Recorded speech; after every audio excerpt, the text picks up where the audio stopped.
কল্যাণী ইউনিভার্সিটির অন্তর্গত সমস্ত কলেজগুলিতে যে সমস্ত ছাত্রছাত্রী ফার্স্ট সেমিস্টারে জিওগ্রাফি মেজর নিয়ে পড়াশোনা করছো, তোমাদের জন্য আজকে আরেকটি গুরুত্বপূর্ণ নোট নিয়ে চলে এলাম। তো আজকের নোটটি আলোচনা করব slope evaluation theory propose by Alan Wood. অর্থাৎ ঢালের বিবর্তনের ক্ষেত্রে তোমাদের দুটি থিওরি রয়েছে দুজনের, একটা হচ্ছে এলসি কিংয়ের এবং আরেকটি হচ্ছে অ্যালেন উডের। তো কমেন্ট বক্সে অ্যালেন উডের থিওরিটা একটা ভাই বলেছিল যে এটা আলোচনা করতে, তো আজকে সেই আলোচনাটা করব। তো এর আগে আমি একটা ভিডিও করেছিলাম, কিন্তু ভিডিওটির লিঙ্ক না বের করতে পারাই তোমাদের আমি ডেসক্রিপশন বক্সে দিতে পারছি না, আমার কোনো টেকনিক্যাল ফল্টের কারণে সেটা হচ্ছে। তো তোমরা দয়া করে কিছুক্ষণ সময় হাতে নিয়ে এই থিওরিটা তোমরা লিখে নিও। আমি আস্তে আস্তে বলছি, তোমরা লিখে নিও। লিখে নিলে তোমাদের মুখস্থটাও তাড়াতাড়ি হবে। তোমাদের পরীক্ষা খুব কাছেই আছে, তাই তোমরা তাড়াতাড়ি করে লিখে নিয়ে মুখস্থ করে নিও। তো প্রথমে আমরা ইন্ট্রোডাকশন দিয়ে শুরু করব। ইন্ট্রোডাকশন মানে হচ্ছে ভূমিকা। তো ভূমিকাতে হচ্ছে স্লোপ বা ঢাল বলতে বোঝায় পর্বতের শীর্ষদেশ এবং উপত্যকার তলদেশের মধ্যে ভূমিভাগের কৌণিক নতিকে বোঝায়। সময়ের সাথে সাথে বিভিন্ন প্রক্রিয়ার মাধ্যমে ভূমির প্রাথমিক ঢালের রূপান্তরকেই স্লোপ ইভ্যালিউশন বা স্লোপ ডেভেলপমেন্ট বা ঢালের বিবর্তন বলা হয়। তো ঢাল কাকে বলা হয় এবং ঢালের বিবর্তন কাকে বলা হয় হলো।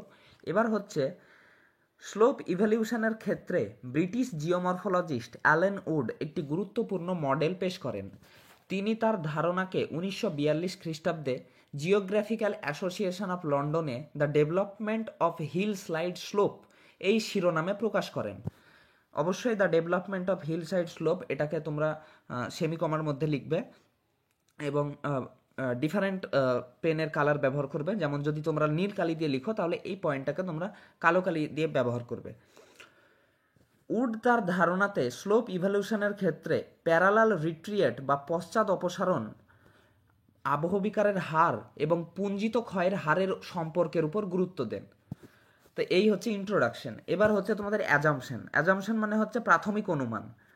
উড তার ধারণা প্রকাশ করার সময় যেসব প্রাথমিক অনুমানগুলির উল্লেখ করেছেন সেগুলি হলো, 1 নম্বর হচ্ছে ঢালের আকৃতি এবং গঠন প্রক্রিয়ার মধ্যে সরাসরি সম্পর্ক বিদ্যমান।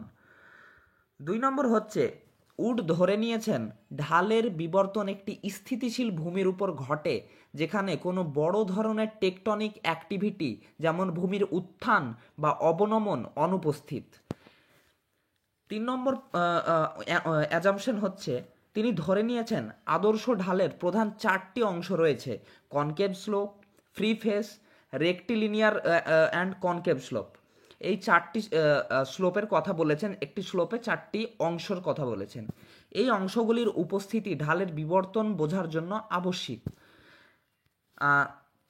4 নম্বর অ্যাজাম্পশন হচ্ছে জলবায়ু এবং ভূতাত্ত্বিক গঠন এটা ঢালের আকৃতি ও বিবর্তনের গুরুত্বপূর্ণ ভূমিকা পালন করেন। ভুলে ডালের হয়ে গেছে। এরপর হচ্ছে তোমাদের মেন থিওরি বা মেন থিমে এবার শুরু হচ্ছে তোমাদের মেন থিম। মেন থিমে বা প্রধান আলোচনা হচ্ছে অ্যালেন উড ঢালের বিবর্তন তত্ত্বে ঢালকে 4টি প্রধান অংশে বিভক্ত করেছেন। নিম্নে এই অংশগুলির গঠন ও পরিবর্তনের ধাপগুলি ব্যাখ্যা করা হলো। তো প্রথমে হচ্ছে স্টেপ 1।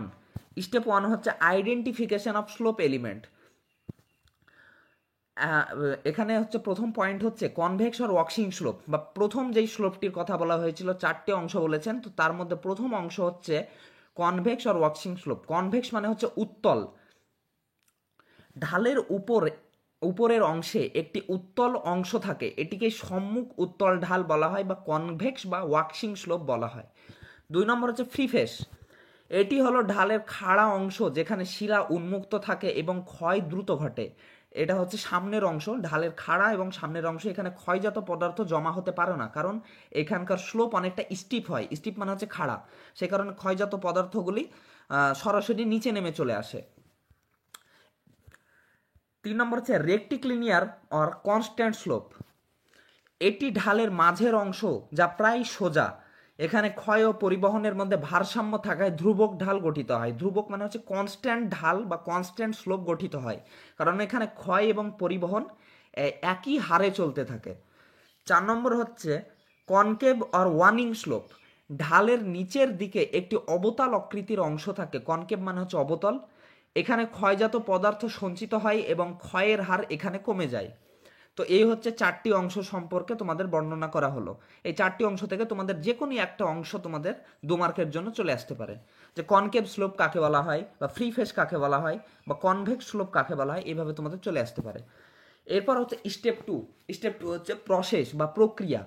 উডের মতে ঢালের বিবর্তন শুরু হয় বিভিন্ন ক্ষয়কারী শক্তির মাধ্যমে ক্ষয়ের ফলে। উপরের কনভেক্স স্লোপ অংশ শিলার ক্ষয় ধীরে ধীরে ঘটে, ফ্রি ফেসে পৌঁছে দ্রুত হয়। ফ্রি ফেস থেকে উপাদান নিচে পড়ে রেক্টিলিনিয়ার স্লোপে জমা হয় এবং এখানে ক্ষয় এবং সঞ্চয়ের মধ্যে সাম্য অবস্থার সৃষ্টি হয়, ফলে ধ্রুবক ঢাল বা কনস্ট্যান্ট স্লোপ গঠিত হয়। ক্ষয়জাত পদার্থ ধ্রুবক ঢাল থেকে নিচে পুঞ্জিত ক্ষয়ের মাধ্যমে কনকেভ স্লোপে এসে জমা হয় এবং সমতলীকরণ করতে থাকে। 3 নম্বর হচ্ছে step 3, slope change over time. সময়ের সাথে সাথে ফ্রি ফেস প্যারালাল রিট্রিয়েট বা পশ্চাৎ অপসরণের মাধ্যমে পিছনে সরে যায় এবং উত্তল ও অবতল অংশের মধ্যে সমন্বয় ঘটে। এর ফলে ঢালের সামগ্রিক প্রবণতা কমে যায়। তিনি বলেন ঢালের বিবর্তন একটি ধারাবাহিক প্রক্রিয়া যেখানে প্রতিটি অংশ একে অপরের সাথে সম্পর্কযুক্ত এবং পরিবর্তনশীল। 4 নম্বর স্টেপ হচ্ছে যেটা হচ্ছে ফাইনাল রেজাল্ট। সব শেষে উত্তল এবং অবতল ঢাল ক্রমশ কাছাকাছি চলে আসতে থাকে এবং এর ফলস্বরূপ ঢালের দৈর্ঘ্য কমতে থাকে। অবশেষে সমগ্র অংশ উচ্চতা হারায় এবং একটি সুসংগত স্লোপ প্রোফাইল গঠন করে, যেটি সমতল প্রকৃতির হয়। এটাই হচ্ছে মেন থিম হয়ে গেল। এবার হচ্ছে তোমাদের এই ছবিটা দিয়েছি একটা বই থেকে, যদি তোমরা এই ছবিটা ব্যবহার করতে পারো, অথবা তোমাদের কলেজে যে ছবিটা দিয়েছে সেটা ব্যবহার করতে পারো, অথবা তোমাদের বইয়ে যেটা আছে সেটা ব্যবহার করতে পারো, অথবা তোমরা ইন্টারনেট থেকে ডাউনলোড করে অন্যান্য ছবিও তোমরা ব্যবহার করতে পারো, কোনো অসুবিধা নেই। ক্রিটিসিজম বা সমালোচনা। উডের তত্ত্ব সরল এবং ব্যবহারিক হওয়া সত্ত্বেও এই তত্ত্বের কিছু ত্রুটি থাকার জন্য অনেক সময় সমালোচনার সম্মুখীন হতে হয়েছে। এগুলি হলো 1 নম্বর, উডের তত্ত্ব ঢালের বিবর্তনকে 4টি অংশের সীমাবদ্ধ করে, যা বাস্তবে জটিল এবং ভূমিরূপের জন্য যথেষ্ট নয়, কারণ বিভিন্ন ঢালে এই 4টি অংশ একত্রিতভাবে পাওয়া যায় না। এটি হচ্ছে 1 নম্বর ক্রিটিসিজম। 2 নম্বর হচ্ছে উড টেকটনিক পরিবর্তনকে তেমনভাবে গুরুত্ব দেননি। প্রথমেই তোমাদের অ্যাজাম্পশনে দেওয়া আছে যে টেকটনিক পরিবর্তনকে তিনি বলেছেন যে একটা স্থিতিশীল ভূমিরূপের কথা বলেছেন, কিন্তু আসলে স্থিতিশীল ভূমিরূপ হওয়াটা সম্ভব নয়।